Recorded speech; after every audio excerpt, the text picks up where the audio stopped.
Hey guys, it's Tina from the Scrappin Rabbit blog, and I'm here today with a tutorial for you.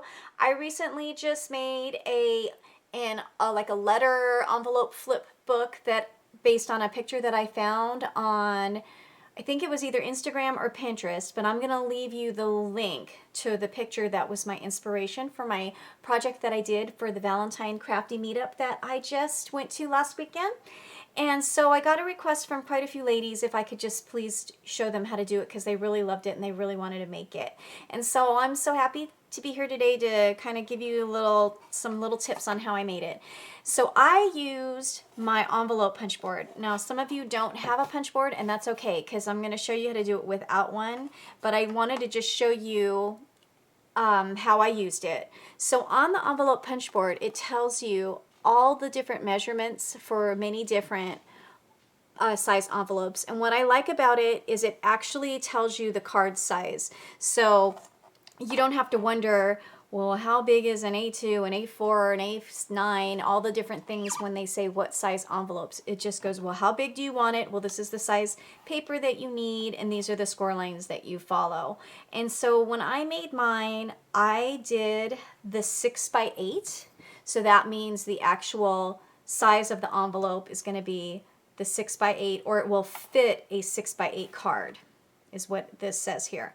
And so for that, that was an 11x11 sheet of paper for that measurement. And so that's what I followed. Today I'm going to go the next size up, which is a 6x8.5, which uses an 11.5 by 11.5.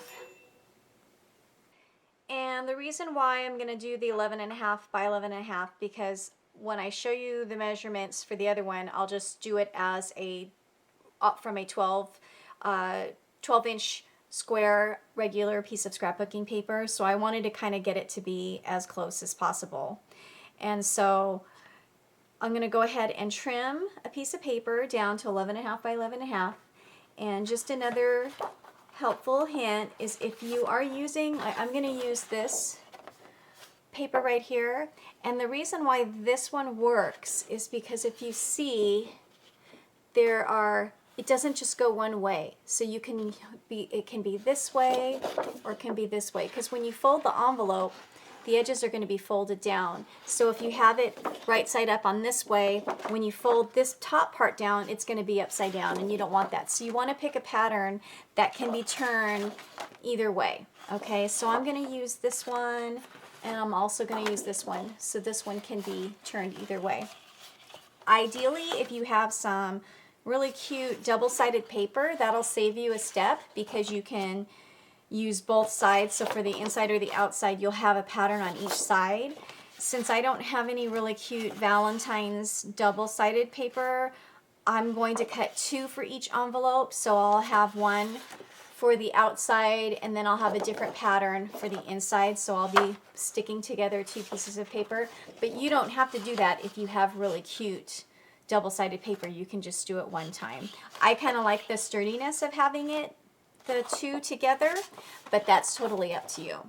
So I'm going to go ahead and cut this down to 11.5 by 11.5, and then run it through my punch board to show you how to do it that way, and then we'll come back and do it without the punch board. Okay, so I have my 11.5-inch square piece of paper, and so if I follow the directions here, it's going to tell me that I want to go to this 4 7/8 inch score line. And these are the measurements to the left of the scoreboard that you want to use. And this scoreboard comes with a nice little score bone folder, I should call it. So what you're going to do is you're going to go to 4 7/8. And so it tells you right there, 1/8, 1/4, 3/8, and then all the way up here. So it's going to be close to the 5-inch. And you're going to want to get up over it so that you can see clear, because each time that you do it, you're kind of eyeballing it. So it's never going to come out perfectly the same each time. So that's something that you do have to understand. So what you're going to do is you're going to go ahead and punch. And then that punches a little notch in there. And then you're going to take your bone folder and line it up to here, and you're going to score. And you can see that there's a score line right underneath there. and it lines up this way. Now because this paper is big, it goes right off of the board. So you can't get a perfect score line going all the way across. So you're going to have to compensate by that by taking it out and then going ahead and making the fold.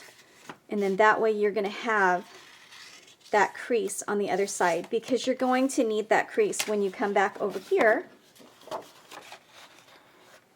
to line it up with the score to do your next punch. Okay? So you don't measure this side, you measure the next one for the 4 7/8. So this is going to be the big flap, and then this is going to be the smaller flap. So you got to get right up over it and try to line up this to the center of the score line. And like I said, since it's a lot of eyeballing, if you do two of the same and you try to line them up, there's probably gonna be a little bit of discrepancy, and it's okay because you just trim it with your scissors. It's not that big of a deal. So then you'll pinch, and then you'll come back over to this side. Oh, I'm sorry, I punched it and I forgot to do the score. So score it, and this one works fine because it goes all the way across. And then so you'll go ahead and fold it. I just get in the habit of folding mine each time that I go. And then for this side, you're going to want to go ahead and measure to the 4 7/8 again. And then make your notch. And then go ahead and score. And because it's going to go off the board, you'll have to pull it off to make sure that you get your fold all the way across. Let me show you what I'm doing. I just folded it and did the little bone folder crease. And then you're going to come back up here, line this up with this score line to give it another notch to do the short flap. And score. So because there's a lot of eyeballing involved, it's not going to be completely perfect if you're gluing two together. And like I said, that's okay. So if you have a little bit sticking out here, you would just trim it to make it look nice. But that's basically it when you're using the envelope punch board. And as you can see, it makes a really nice size envelope if you're using that largest measurement that's shown on your board. And so this can be the outside of your envelope. And then you can go ahead and add some pattern paper and then decorate it, and it's just as easy as that. So now let me go ahead and show you how you would do it using just a regular piece of paper without using the envelope punch board. So I went ahead and took a 12 by 12 inch square paper, and I trimmed off of 1/2 inch on this side and a 1/2 inch on this side, so it is now an 11.5 inch square. And since this one is just a one-sided, I'm going to go ahead and do my pencil marks on the white side, since this will be on the inside of my envelope. And so you're going to want to measure out your 4 7/8 inches and put a little notch on there. And so I'm going to go ahead and get as close up to it as I can. And then the 4 7/8 is right here. And then I'm going to go ahead and measure right across from it the 4 7/8 as well. So we've got 4 7/8, and you can do different measurements. You don't have to stick with these, but this is going to get you that nice size that I used for the flip book. So I'm going to go 4 7/8 on this side.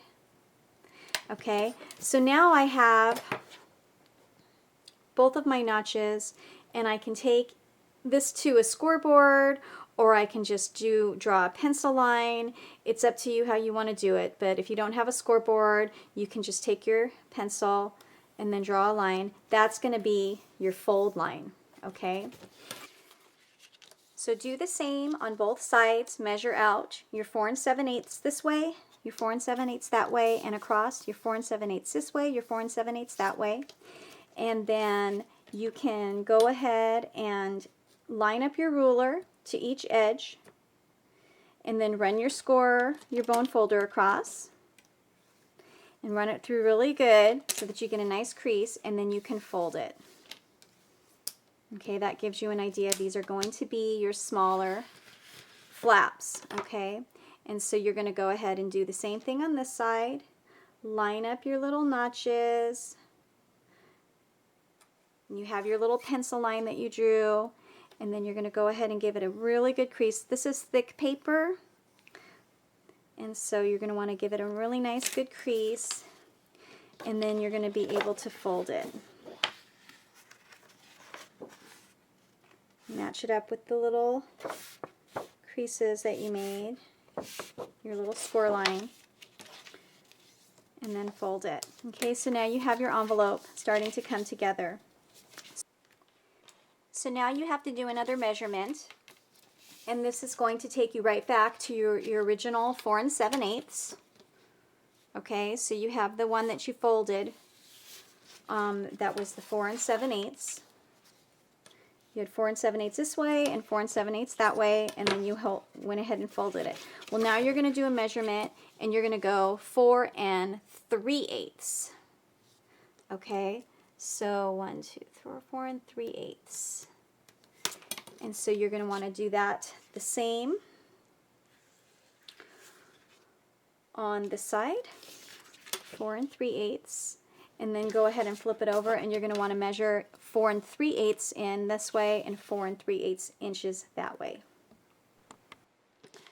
So now that you have your 4 3/8 inches on both of your shorter sides here, your shorter flaps, these are the marks that you're going to line up to make the bigger flap of your envelope. Okay, so you're going to line up the 4 3/8 with the 4 3/8. Get that as close as you can, and then go ahead and draw your line. And then the same on this side, the 4 3/8 by 4 3/8, lining up the edges with your ruler.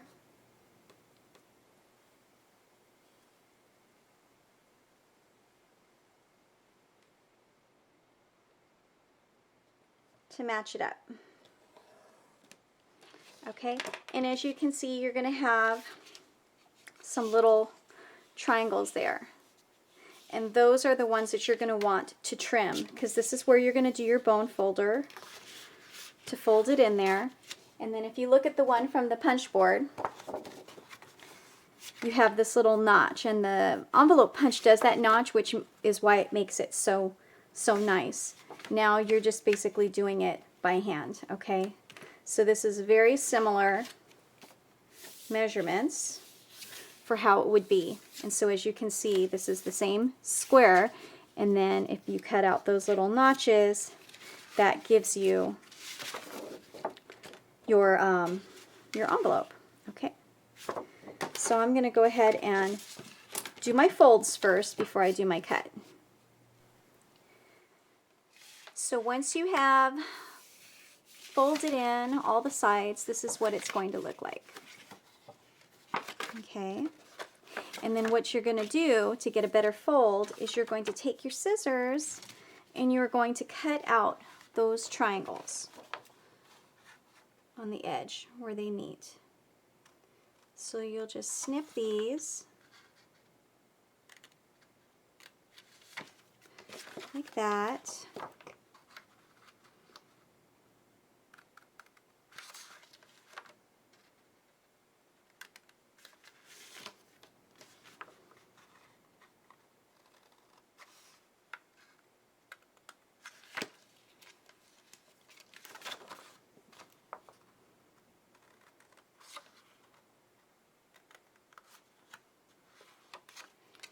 There you go.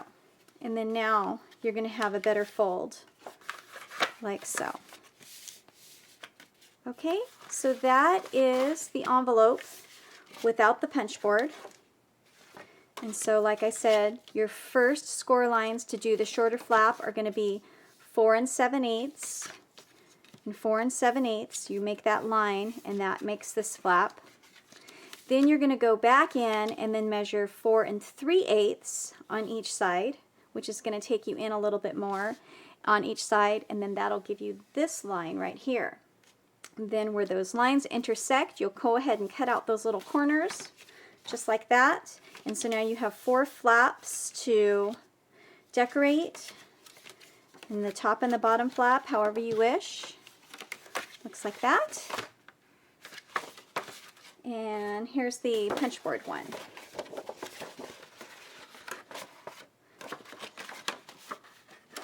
So there you go. So as you can see, I think the punch board one ends up being a little bit taller and maybe not as wide. And so that was this measurement here. When I rounded it out to 8ths, but actually the measurements were more like in the 16ths. And so I didn't want to, I was just trying to make it easier. So there you go. And then that makes a really nice little letter size envelope. And now I'm going to get to decorating both of these and lining them either with another sheet of paper. And like I said, if it doesn't fit perfectly when you go to glue them, then all you got to do is just trim where it's a little bit off, and then you'll be fine. Okay, so that is my tutorial for you today. I hope that you get busy making up some of these really fun envelope flip books. So this is how I did it, and I hope that that's helpful. All right, have a great day, and until next time, happy crafting. Bye.